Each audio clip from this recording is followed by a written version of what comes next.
everyone, welcome back to another episode of Friends from Work. I'm Tom, this is Sean, and on today's episode, we are going to be doing the return of Rom-Coms. We have two movies that we're going to review in this episode.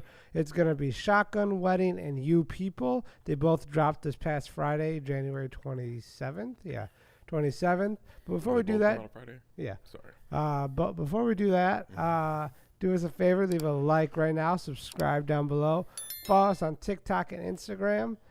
Links are on the screen and down below. Other than that, let's get right into it. Spoilers. Spoilers, obviously. Sean, which one do you want to go with first? I guess we go Shotgun Wedding. It's fresh in my brain. I literally just got done watching that like 40 minutes ago. Nice. It was a movie with Josh Duhamel and Jennifer Lopez. Jennifer Lopez. J Lope. I don't know what I was doing there. Jenny from Trying the block. cool. Yeah, Jenny from the block. You know what I mean? Yeah. I thought it. A few other people. What was it? Cheech is in it. Yeah. The old white bitches and everything. Yeah, she's in everything. Two broke girls. She's in The Watcher. Yeah. She's in everything. She's in White Lotus. She's funny. What was that? Lenny Kravitz. Yeah, Lenny Kravitz. Lenny Kravitz was the bad guy / love interest.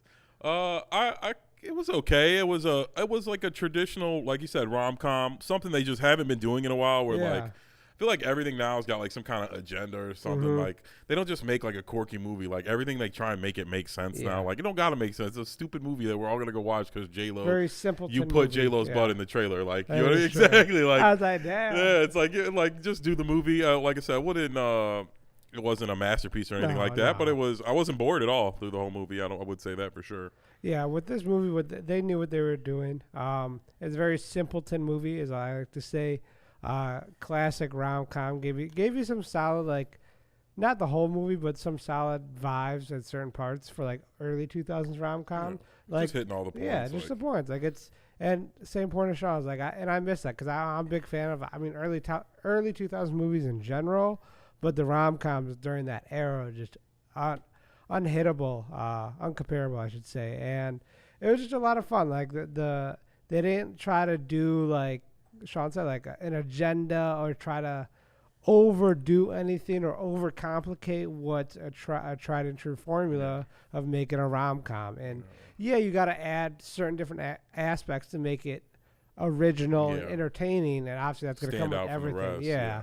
But other than that, there's a certain formula that's always worked for rom-coms, and especially the format of, what is it, typical, both of these have typical plots. Wedding gone wrong, obviously it's a little dramatic here, but wedding gone wrong type of thing. And then in You People, just it was like, new relationship, they got in trouble. Like, we were having the conversation earlier with Babylon where like we're getting to a point where like a lot of movies, like especially rom-coms, I think are hurting more than anything. Tom was trying to say more movies in general, but I think the artsy movies still get made. I think the rom-coms that like don't make, like, people are like, this is stupid. Like they forget that like we love stupid. Like the American people or general people like love stupid, mindless movies. And this is a good movie where I guess it wasn't in the theaters, but it was something that I thought they could have. Two big names, something you and your girl can go see. Like, I just feel like my girl would be bored during Babylon or Whiplash or fucking La La. You know what I mean? It's like, that's just what it is. Fair. Like, I don't, that's just all it was. And I think this is a movie that nobody would be bored in. You could popcorn movie. Popcorn movie's a good name. It's where you can go have fun. The pacing's fine. You weren't like, when you get out, you're like, oh, that was a waste. Like, you know what I mean? I thought it was, I wouldn't say intriguing, but it kept me. You know what I mean? The plot was moving forward. Yes, it was entertaining. It was funny at times. The action was a little gorier than I thought. Damn, all right. Prime. So I thought it was, like I said, it was a refreshing take. So we get some of these movies back. I guess they're on streaming platforms because the movie theaters are scared to take a risk and, you know what I mean, not hit your numbers on opening weekend. Yeah, I think we're gonna see a big trend of that. We've already been seeing it now. I think. I think it. You think it's cheaper to pay J-Lo? Like, if you tell Josh Duhamel and J-Lo it's going to be straight to Amazon movies, you pay them less? I don't. Well, nowadays I think you probably get. I think it's pretty even paying. Because that, like, why wouldn't you put it out in theaters and just get, like? I would guess that you're getting, if you're telling the actors like, oh, this is a straight to. Well, I guess it really depends on the budget. Yeah, I think that's what it is. I think it matters on the budget because, like, a movie budget for theaters is a lot different than this. Like, you can put more or less in, but you have a good estimate. With movies, it's a little harder to guess. nowadays, unless it's like a Marvel or where you know it's a guarantee. And my guess too, I think a lot of these movies like Amazon are like tax write-off movies where Jeff Bezos' accountant is like, hey, we've got an extra $500 million you need to do something with, or the government's going to take it. And he's like, all right, J-Lo, $20 million, Josh Hamill, $10 million. Yeah, because I'm pretty sure they're probably getting. They have a fee, so I'm pretty sure no matter what platform. But because I don't, for the life of me, I don't understand why the studio wouldn't just put it like for a month. If it does do good, then you put it on those streaming. Or if they held off, if they dropped it, Valentine's Day, or something. If they waited 2 weeks, dropped it on Valentine's Day, they at least could have made a little bit of money for a couple weeks. Sure. And then put it in that's what I don't get. Maybe like I said, maybe you got to give them different money when like, oh, it's going to be in the theater. They're like, oh, well now J-Lo's like, well now you're getting royalty, all type of stuff. So maybe that's something. I don't understand why you wouldn't put in the theaters first, just for a month. Let's say fine, it doesn't suck. You're all right. We'll go put it on streaming service. So that part, maybe I look that up. I wonder if like these guys are taking cuts to do like Netflix movies or something like that, or they're giving them some kind of like stock options. I don't know. Maybe for that caliber of actors. Yeah, like I said, it's weird. So I would like somebody to come out and say why they're not putting it in the theater. Just like I said, for a month. Okay, if it doesn't do good, you just do what you were going to do anyway. So what's the harm? Yeah, no. I didn't think that was going to come up in this episode. I think nowadays with movies, the big thing we saw, this is years ago, is actually COVID, when we actually saw all this go down. Biggest one I can recall off the top of my head right now is Black Widow, because they dropped it the same day as it came out in theaters. There's more of like a Scarlett Johansson contract lawsuit situation going on, that. But the part I'm taking away from it is I could have easily gone to go to the theater, pay the $10, $12, $15 ticket, whatever it is now, and go get a popcorn, sit there, whatever, and just go through it. Or I can just pay it was like $20 or $25. Yeah. That's what I did. And what I'm saying is like wait a month. I understand, but what I'm saying is just don't tell everybody you're going to do that. Have it in your head. Like if you were going to do that anyway, let's say fine, all right, instead of just putting it straight to Amazon, well, put it in theaters for 3 weeks. See how it goes. If it's doing how it does the opening weekend. If it sucks, we'll plan to roll it out. Then we'll tell everybody, hey, it'll be on Amazon in 2 weeks. Yeah. If it doesn't have, because when you make a little bit of your money back. Yeah, I was actually gonna say I was gonna throw in there. I was like, I do agree. They should put it in theaters, but they should put it in as like a bonus prize to them, so to speak. Like they're not relying on. Yeah, that's what I'm saying. Because you're not doing it anyway. Like so, right? Like how could it hurt now? If you would have put it in for a week, how could it hurt you? You weren't making any money anyway. Like people are gonna be like. And it's like it's on the streaming service. Nobody's buying Amazon Prime just to watch Shotgun Wedding. Yeah. So it's like a very small percentage. No, I would smallest of percentage like 0.001. Like not even one. Nobody's like who would like. I don't even think anybody bought Amazon to see the Michael B. Jordan movie. I think everybody already has Amazon. Yeah. Like I would like to look up the percentage. What do people have? At least 50% of people got it. Oh yeah. And it's like why they're not buying it just to watch a movie. Like I agree. So, yeah, I guess I would like to know about that because just like I said, it's weird why they wouldn't just put it out for a week. That's just thinking in my head. Like I said, I'm just a fucking idiot who works here and, I don't know shit about movies. But, like, in my head, I'd be like, well, let's put it out for 2 weeks. If it doesn't make anything, if it makes $1, that's more than what we would have gotten. Yeah. I wonder if there's, like, some type of upfront payment they have to give to theaters maybe. Or I don't know. No, I think theaters pay them, don't they? I don't know. I guarantee you, I won't say guarantee. I would think that I'm assuming it has something to do with Josh Duhamel and J-Lo's rates. I bet you their rates go up. Like she gets a cut. Yeah. And you know what I mean? Things like that. Different thing. A lot of things change because, like I said, J-Lo's a huge movie star. Like, yeah. I'm guessing her. She's 53. Yeah. She looks good for 53. I was like, damn. I was like, let me go look up her age real quick. I'd be like, what a shawty? 53? Oh, my God. Look at you. She's older than my mom. Look at you at fucking 30. No, she's not older than my mom. Looking like 70. Is she older than my mom? No, she's not older than my mom. I don't know. I'll text her later tonight. No, my mom's 50. I'm seeing you later tonight. Anyway, so. Well, then ask her. But I'm pretty sure she's 54. She doesn't look a day over 49. How old am I? 78. Yeah, I think she's 54. But yeah, I would like to know are the rates for movie stars more or less for a Netflix movie or a movie that's going to come out in the theaters? I think what I think it is because I know I just reading over the years of people negotiating, or like when you hear people like get prices and stuff. I'm thinking back right now. Most recently in my head was like the whole Spider-Man negotiations for No Way Home. That was like a whole negotiation thing. It came down. Tobey Maguire asked for 20 mil. Andrew Garfield asked for Toby to be in it. Tom got a rate. It was, I think it was like 15 or something. It was a lot. Toby asked for 20? Yeah, he got one. I don't know. But yeah, we'll save that. But the point I'm trying to use that for there is, my guess is they throw their rate out there, and then like you said, they probably get because there's probably minutes streamed. Like Netflix talks about that a lot. Every stream platform has that, like minutes streamed, and they probably get, all right, well, these people, you probably get 2% of the minutes streamed revenue and this and that. That's my guess. Or something like that. I just, like, I guess we went on a little bit of tangent. We'll get back to the movie. I would like to know what is the downside of putting it in the theaters for a couple weekends before you release it on Amazon. Because HBO does that. Yeah. With or but whatever. What the Batman come out like a month and a half? Yeah, like, a month and a half. Yeah, I was gonna say it was right after the fucking movie came out. Like, and I watched it a couple more times. I haven't watched it. I watched it on HBO. I think I've watched it enough. I love it. I like the movie, but there's only you can watch it. Yeah, there's no need to. Hold on. Apologies about that. Cameras wanted to cut off early. But the movie was, like I said, it was good. J-Lo was a little funnier than I thought she was going to be. Josh Hamill was, nice and quirky like he normally is. They had some good little extras, and like it was a lot gorier than I thought. People were getting cut and fucking. I thought he was gonna cut his finger off. Oh yeah, I was like, I love the scene where he kicks the guy and kills him. Oh yeah, and he's like, "I just killed a guy." She's like, "How do you feel?" He's like, "I don't know. I'm kind of scared, a little excited." And then like he keeps kicking the air, like he's just doing all this weird shit. That was fun. I thought that part was really funny when he just he kicks a guy and fucking knocks him, and he hits his head on a rock and dies, and then the guy's dead, and he's still kicking at the air, get up, motherfucker.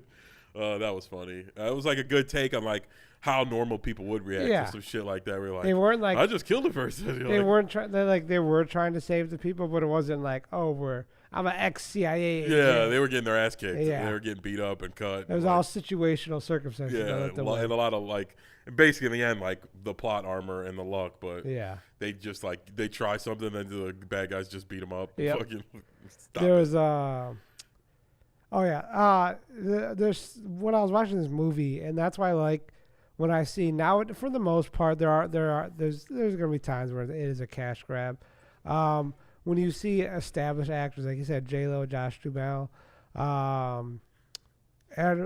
who do these movies because they want to, because they know it's a fun script, they're going to have a fun time, and it's going to be enjoyment. Like Brad Pitt. I'm excited to see a lot of Brad Pitt movies nowadays. Bullet Train's a great example. And that was a great cast all around. But, Brad Pitt's a great example.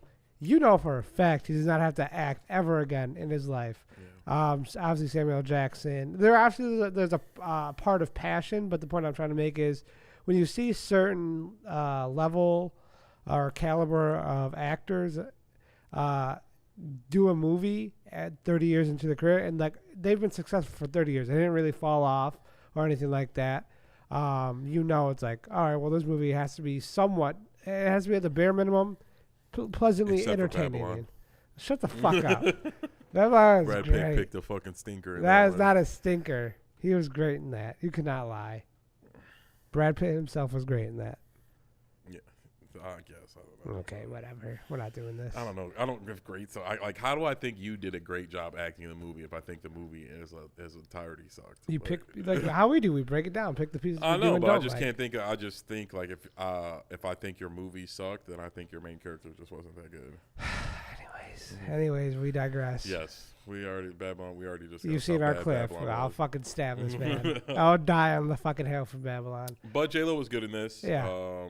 Josh Hamill was good. It was a nice little quorky rom-com. Supporting cast was really great. Yeah, bring really back some funny. 90s vibe. Where, like I said, they just didn't have, I feel nowadays, anytime a movie comes out, it's you know what I mean, love and vote for Obama. It's always some underlying, political shit going on. Everyone, love is love. Everybody is everybody. There's always, some gay people in it where, you're having a rom-com with a traditional, you know what I mean, the love story, but in the background, they're, hooking up some LGBTQ people. They're, you know what I mean, saving a disabled person. They're just all this stuff. Just make your movie. Your movie doesn't need some undertone. the best movies are mindless movies where you just go and it's like pew, pow, boom, kiss. You know what I mean? J-Lo's butt. You know what I mean? Yeah, there's explosion. Like that's just what it is. Like you don't got to overcomplicate a movie. No, it's the way I look at it is like I said earlier in this episode, it's early 2000s. Look back at I'm gonna name off 40-Year-Old Virgin. That's not a rom-com, but it's a comedy. It is a rom-com. It's a rom-com. Yeah, well, I'll let you falling in love. Yeah, you're right. It is a rom-com. 40-Year-Old Virgin, Wedding Crashers, The Breakup. That's a little later. Well, I'll take The Breakup out of that. It's a breakup? I was like, don't they break up? Yeah, but the Breakup was like it was like a story. It wasn't. Yeah, I think it was just about love. Yeah, that was a I think it was like just a different take on it, because it was like they always have a happy ending. Yeah, but the point I'm trying to make is when you think of those movies, you don't look at them like, wow, they have a really complex, compelling, overarching plot. Academy Award. No, it'd be like 50 First Dates. I think. Yeah, thank you. I was trying to think the movie's fucking stupid. Like it is core. Like the plot. But I love that movie. I'm just saying, like if you wrote down the plot and you're reading it, like before you would ever see the movie, like this is retarded. Yeah. Like, but it works because they're like, this is my movie. I'm gonna fucking do it. And like if you don't like tell it, the story right. If you don't like it, don't fucking watch it. Like, and if you do, you're gonna love this. Like you can't compare Wedding Crashers to like Forrest Gump. Like it's like exactly. totally They're different stories. movies. Yeah, like you can't be trying to. I feel now when they make rom-coms, they're like trying to win an Academy Award and make a rom-coms. Like those movies don't win Academy Awards. They don't. So just make your fucking They're the people's winners. Yeah, That's they're what they people are. like you'll like those movies make their nut on the back end. Like it might not do crazy in the box office, but if it's good, people are gonna be watching on Netflix forever. You know what I mean? And I think that's what people should be. I've watched Wedding Crashers a million times. Yeah, exactly. And I still laugh like every when I was time. a kid, like I don't remember seeing Wedding Crashers in theaters, but I watched that shit on DVD with my boys a fucking 100 times. Like, and that's what rom-coms are. Like, they're not necessarily these blockbusters where you got to make a whole bunch of movies. They just got like some watchability where you can kick back with your girl or whoever and just watch it and not be bored out of your fucking mind. Yeah. So let's do the ratings for Shotgun Wedding. Yeah, we didn't even talk about the other one. So no, I was like, let's cut it short because I don't want to repeat ourselves. I will probably give this. I rate it lower than you people. Definitely. Yeah, I'd probably give this for a rom-com nowadays. Let's do 4.6. I'll give it a 4.6. Yeah, that's about what I would say. I'd give it a 5. I just thought it was a mid movie. Like I didn't hate it. I didn't love it. I was pretty entertained the whole time. Like I don't have any urge to see it again, but like after watching it, I was like, oh, that was pretty funny. Like the ending was okay. Yeah. Maybe if like said my girl wanted to see it, I'll sit through this. But I thought J-Lo did okay. Josh Allen was fun. Like had a nice little supporting cast. And like I said, it's not boring at all. If you're thinking about watching it, you're not going to be bored. It's entertaining. You'll watch it through. And you're not going to watch it again. At the end, you might think, oh, that was silly. But you know what I mean? It'll be fine. That's how that shit is. But if you like rom-coms and you like J-Lo, that's fine. It'll be good. Yeah, so I would recommend it when you have time. No rush. Alrighty. Now, next, we are going to be discussing Netflix's original movie, You People. And kind of earlier, Sean was starring Jonah Hill, Eddie Murphy. Who are the other two? Laura London is the love interest, and I can't remember what the mom's name is. I don't. I've seen her and shit, too. It's the dude from X-Files, too. I can't think of his name. David. Andrew Schultz is in it, too. Andrew Schultz is in it. But yeah, anyways, Sean brought up earlier the discussion of an agenda. And this movie, well, I'll say this and I'll preface it around. It had an agenda, but it treated said agenda the right way. Like, I didn't feel like it wasn't overwhelming. Like, it sucked. Like, it worked well with the plot. They went through it well. They navigated through it well. That was my big thing. When I saw it, I was like, oh, okay. I had an idea for the movie. And then I started watching. I'm like, oh, there's gonna be an agenda, or like, but then they brought it back, and it did work out well at the end. I was saying, like, I don't usually like movies with an agenda. I did like this one a little better than that, just because there's star power in this movie. Yeah.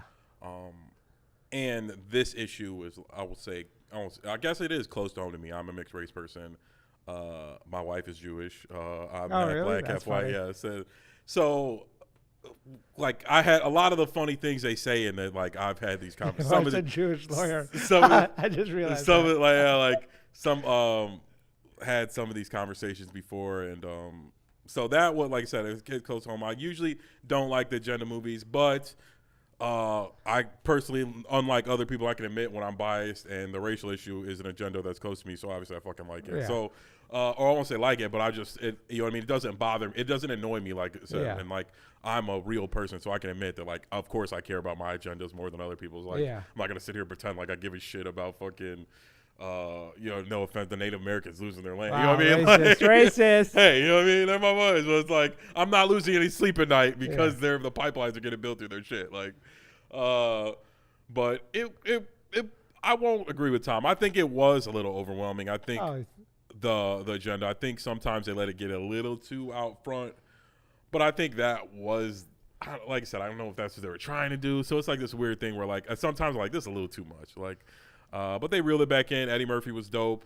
Jonah Hill, he was good the whole time. He got to play himself too, where he's just like this. That's his best part. Unconfident, like fat white kid. Yeah, very sarcastic. Yeah, who's like, I guess he does know. He's good at. I don't know if he actually is familiar with black culture, but he plays a person. Oh, he definitely is. Nowadays he is. Yeah, I don't know. Like I said, I just assume based on how well he plays it. Yeah. But I don't know. I never see him out like in Jordans or anything. Like, you know what I mean? I don't know, but I don't follow him around. So. But I felt like he was in his element. He got to play like a little, like you said, sarcastic, quirky little white boy. And Eddie Murphy did a good job of razzing him. I thought that it was good. so funny. Every scene when it was him and Eddie Murphy on screen was the funniest shit ever. I love the basketball I one was where just he's about to bring recording that it. He's so mad when he's doing good. He's like, "You get that one? You get that one?" And then at the end of it, he's like, "Man, these guys are great. We gotta come out here again." It's just shit. But yeah, that was funny. Yeah, with this movie, I was entertained. Unlike, I will say there was, for my opinion, I should have written down, but there were some lull moments for me. It was a 2-hour movie versus an hour and a half one, so it is hard to compete with that. Obviously, you're gonna feel lulls. But overall, I laughed a lot. Yeah, it was very funny. There was a lot of really funny, racially charged jokes. Yeah, yeah. Thank you. They weren't afraid, and this is my biggest thing. Is like.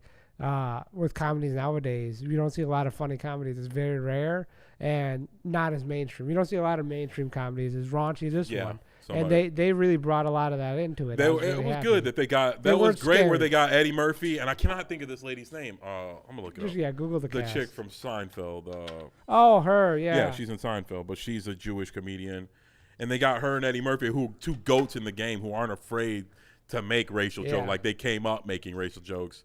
And Julia Louis-Dreyfus. Okay, I'll just say Julia. Julia Dreyfus. Okay, so good. I never knew that. So I thought it was gonna be something simple but she is a goat in the game, like as a female comedian actor, and they like weren't pulling. There was just so many funny moments where like. One thing is like you never touch a black girl's hair, and she does the thing where she's like, "Oh, can I touch it?" And, like pulls it out of her head, and like, and it's just like shit like that, or like it's just so funny, or like, if you're not a black person or Jewish person, you wouldn't know who like Louis Farrakhan is, and the scene where he's like, "Oh, the Minister Farrakhan gave me this thing," and Jonah Hill's like, "I love Louis Farrakhan," and Louis Farrakhan is like an extreme Muslim who like hates the Jews. Yeah, and he's like, "Yeah, I love him," and his mom's like, "You love him?" She's like, "Tell me what you love about him so much," and it's like just weird shit where like that. Where I feel like I honestly thought that would never be in a movie where they would broach that in a movie, like in a nowadays. movie. Nowadays with two really famous people, where they would broach. Louis Farrakhan, like in the inflammatory things he said about Jewish people, and like a black person, like not only that, but him like defending it or like both sides. I feel like now it's just like this conversation where like Louis Farrakhan is a monster, like you know what I mean. You never get like, oh, well, this is why I agree with them, and like I said, to see in a movie. I don't even know. I mean, I'm pretty sure Eddie Murphy's not Muslim, but to see him even play somebody who supports Louis Farrakhan is, like I said, is a good, like I said, something I like because Louis Farrakhan does say a lot of crazy, outlandish shit, but he also is like a powerful leader in the community. It's like, so you can pick the good and the bad. He says a lot of good stuff too. But like I said, that was a really funny moment where like I just thought, like I said, nowadays I didn't ever think that would be something we would see two A-list comedians. Like I said, three really, because Jonah Hill's in the room too. Yeah, he's A-list now. Yeah, he's an A-lister. And it's like to them to be doing a scene about that in general is like wild to me. And like I said, there was a few things where like he's like, she's like, "Are you comparing slavery to the Holocaust?" He's And like, I'm not, but yeah, he's like, but yeah, like. And like I said, these are things. these are actual conversations. Yeah, that conversations that happen. Like I said, growing up, like in the black community and the Jewish community, were like, "What's worse?" You know what I mean? Who had it worse? You know what I mean? Slavery. They're like, "We were slaves in Egypt." He's and like, all the. He's like the original. Yeah, he's like, we're the first slaves. Yeah, we actually started it. Oh, it was the funniest shit ever. Yeah, I liked her husband too. I'm gonna look up his name. Yeah. I forgot what He's his been name. in a couple. He's things. from X-Files. Oh It's yeah, David something. Yeah, I know that. he was funny as shit. I liked him when Jonah Hill's girl first came David over. Duchovny. Yeah. Okay. He first came over and fuck, I forgot. The dad started just playing the piano. Yeah, playing the R&B song on the piano. He's just being weird as fuck. He's like, I love Exhibit, man. Yeah, like the whole movie. I forgot about that. The whole movie he's talking about Exhibit. They're doing they're at the rehearsal dinner. Yeah. And then like they just cut to him. He's like at the end of giving the end of his like congratulations speech at the engagement party, and he's like, he grew up, his mom left him, and he's like, you know who that kid was? Exhibit. You know, like, and you think he might be talking about Jonah Hill, and he brings up Exhibit like 4 different times in the movie. He's like, Exhibit at cornrows or something. This shit was funny. Oh man, yeah, there was a lot of stereotypical jokes where it's like, they usually just nowadays. Don't broach them. And like I said, I like seeing some raunchy stuff like that. And I feel like people feel connected when their struggles, their arguments, and all that shit is out on the screen. Yeah. Instead of like pretending like we don't talk about that shit. Like, and I thought it was a good thing. I thought Nia Long and Eddie Murphy, the mom and the black mom and dad, were hilarious. And like, I like when he invites them to dinner, and she's like, she's like, we're not going to be arguing in front of this white boy right now. He's like, shit like that. But no, with this movie, what I found really refreshing, and I think we both heavily agree on this, is the no boundaries of the jokes that are being made. It's been I can't recall the last time. I think the 2015. The only other thing I can think of is he's helped direct this movie, and he was in it as well. The dude from, what is it? Not Blackish. He's the one who wrote Blackish. But what was his show on? Wokish. Wokish. Black as Fuck. No, that's Black as Fuck. Yeah. He did Black as Fuck was just like this. We're like, there's so many. That wasn't mainstream though. No, it wasn't. It was on Netflix though, like You People. But it wasn't promoted like this, and it's not Jonah Hill. It's not Eddie Murphy. So it didn't get those shots. But his show was just like the two, where he made a lot of like. Yeah, that 400 years of slavery. Like anytime anybody would make fun of, like he would be like, "Well, I'm gonna watch that again." It's been a while. That was funny. I just remember there was like a running joke where he kept bringing up slavery and how many years ago it was. But yes, like I said, it's really refreshing.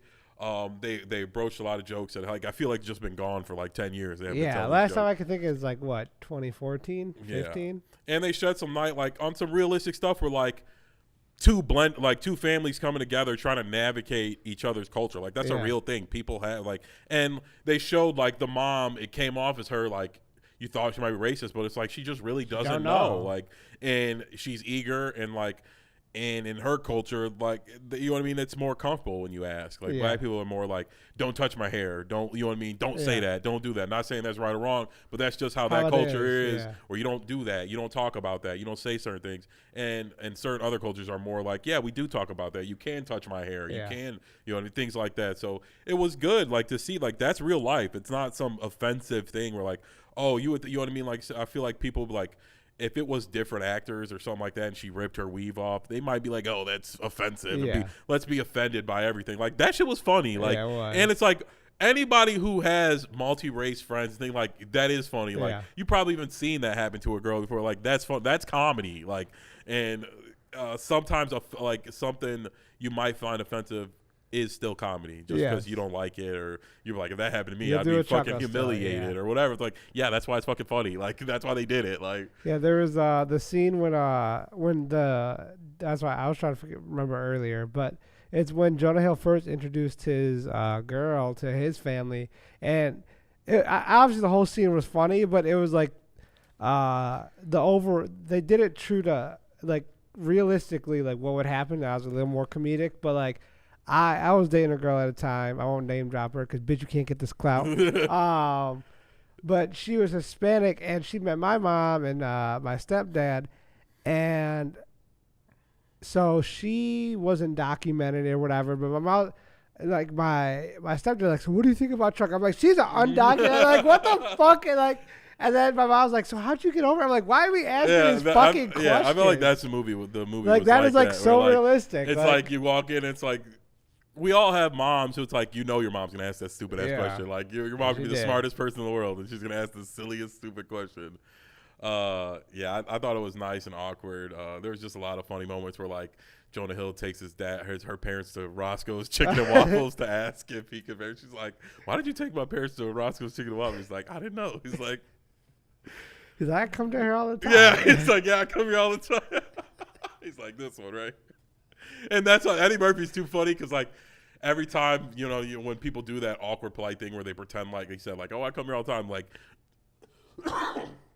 Eddie Murphy would like lean into it, and like, oh yeah, really, you do? And he started asking questions. That's why the basketball scene was so funny because he finally actually lived up to the shit he was talking. Where like Eddie Murphy at all movie had been calling him out, like you said, like, oh, when he was about to say the N, or he didn't say the N word, but the guy's saying the N word in the song. Yeah. He's like, what are they talking about? And like he's just messing with. He's like, I think some pals in Paris, right? God damn it! So the basketball one was really great because he comes out, he kind of looks kind of weak, he gets stripped, and then he's just killing, and it was just really funny where he finally gave him some pie in Eddie Murphy's face. But I didn't like the end.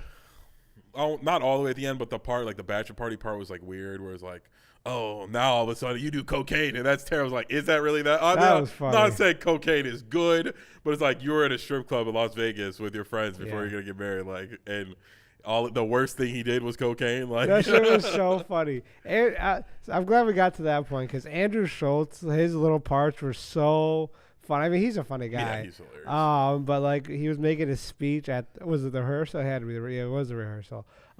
He was like, and that vaccine makes it gay. Like, I was like, what the fuck? I love when they're all sitting there at the club and he's like, hey, can you call somebody for some coke? He's like, I don't have anybody. Of course, yeah. He's like, call your coke dealer, that guy you got coke from last time. He's like, I don't know what you're talking about. He's like, of course you know what I'm talking about. Remember the time you shit your pants because you had so much coke? Like, oh my God. Yeah, they don't make jokes like that anymore. Like the whole point of like when it got lost in translation with comedies like this, then versus now, excluding this movie, is they were making the same. In this movie, they were making the same jokes they were back in the early 2000s and before, like the whole woke era. But it was like relatable comedy. It wasn't like saying, "Oh, burn the black." Like it wasn't being offensive. It was making it realistic. I think it's always been offensive. I think people now get offended for other people. Like there are people getting offended, like, oh, that's racist, and you find like you go dig deep, and it's just like some 22-year-old white girl who goes to freaking USC. It's like, I'm not saying black people aren't offended by it. Can we let them be the ones who are offended before? Like, that's why I feel like people are so scared to make stuff. It's like, you're like, damn, because before it was like, fine, I make some offensive, they won't watch it. Yeah. So it's like at least everybody else would, and they'll get it. Like, sorry, I wasn't trying to offend you, but if you are, I understand. You don't have to watch it. Wish you the best. And now it's like, oh, you do something that's deemed offensive. It's like nobody watches it now. You're like, because you're racist if you watch it. Then it's like, I don't think we got to connect things like that. They're not making a fucking statement. You can make some racially charged joke. You can even do some racist shit in your movie if you want. Who cares? Like, said Jonah Hill took him to Roscoe's Chicken and Waffle. Like, in reality, like that would be something in real life you did that. That's kind of racist. Where like, it's funny. It's a fucking movie. Like, can we go back to enjoying things that are funny? Like when there's a movie and the Asian guy can't drive, it's funny. Like that's just what it is. Can we go back to laughing at those things instead of like being some like, you know what I mean? Oh, I'm some fucking half black dude and they make fun of LGBTQ and I'm getting all upset about it. Hey, if they tell me they're upset, then maybe that's the one different thing. But can we all not be offended for other people? I agree. And I think that's what this movie, I hope, kind of breaks the mold. I think that's maybe why it was on Netflix. Some of these movies you can't put in theaters. No. Is that what you're worried about for sure? Netflix people, you know what I mean? They'll secretly watch it or some shit like that. And they don't got to go pay to watch it. But I think a lot of movies now, if you get deemed offensive, nobody watches it because it's like a statement to either watch it or don't watch it. And people don't want to be like, well, I don't want to be a bad person because I went and watched Django. Like, I don't know what. Django's my favorite Quentin Tarantino. It's such a great movie. My favorite? Oh, I guess it's different. So Yeah. I'll take Kill Bill. I like Django though. Kill Bill's a solid pick. I wouldn't be mad at that. But yeah, no, with this movie, the number one takeaway I took from all of it, it definitely had some low moments. Regarding the ending, I think we were talking about that. We got a little off track. You were saying that you didn't like the ending. I agree with the part where, I didn't like how like they broke up. Yeah, that's and then they came back. It was like all that, but it worked. Yeah. That's a classic. I mean, that's what they do in the rom-com. rom-com. I knew they're like the wedding was going to be the day before. I just thought the reason they did was silly, and then like I said, the whole bachelor party thing where you're like, oh, cocaine, oh, son, you're the worst. Like, I don't know. It was just, I felt like that was just like this weird thing they did because they didn't do a good enough job in the earlier parts of the movie. Alrighty, yeah. Sorry about that. I was checking the camera, guys. But yeah, we'll do some ratings now. You can go first, and then. I would give it. I'm gonna try and rank these like rom-com. I try not to rank it as a guy. I would give it like a 7 out of 10. I think it hit all the points. I like the actors. It was good. I agree with Tom. It was a little too long. I think not just rom-com, especially rom-coms, but all movies should I think they should focus back down and get into an hour 30. I don't know what this throughout my lifetime as I gotten older that every movie's trances like if it's not more than 2 hours, like, it's not a movie anymore. I think, especially rom-coms, like, what are you that long for? Like, you're supposed to be funny, quick, quirky. You know what I mean? It's supposed to be a date movie. Like, nobody wants to be sitting in the theater for 3 hours. I agree. I'll give, the camera's blinking, so I'll go fast. I'll give this, I gave it a 6.4 or 6.5, something like that. The ending was kind of the bad part for me, but the comedy was amazing. Eddie Murphy and Jonah Hill. I swear to God, they just based it off of fucking 22 Jump Street when him and Ice Cube interacted. I swear to God, that's what it was. It did have those vibes. Yeah. But yeah, guys, that is it for this episode. Do us a favor, leave a like right now, subscribe down below, follow us on TikTok and Instagram. Links are on the screen and down below. Let us know what you think about the movies. Yes, let us know what you thought about Shotgun Wedding and You People and what we should review next. Other than that, I'm Tom. This is Sean. We'll see you guys next episode. Take care.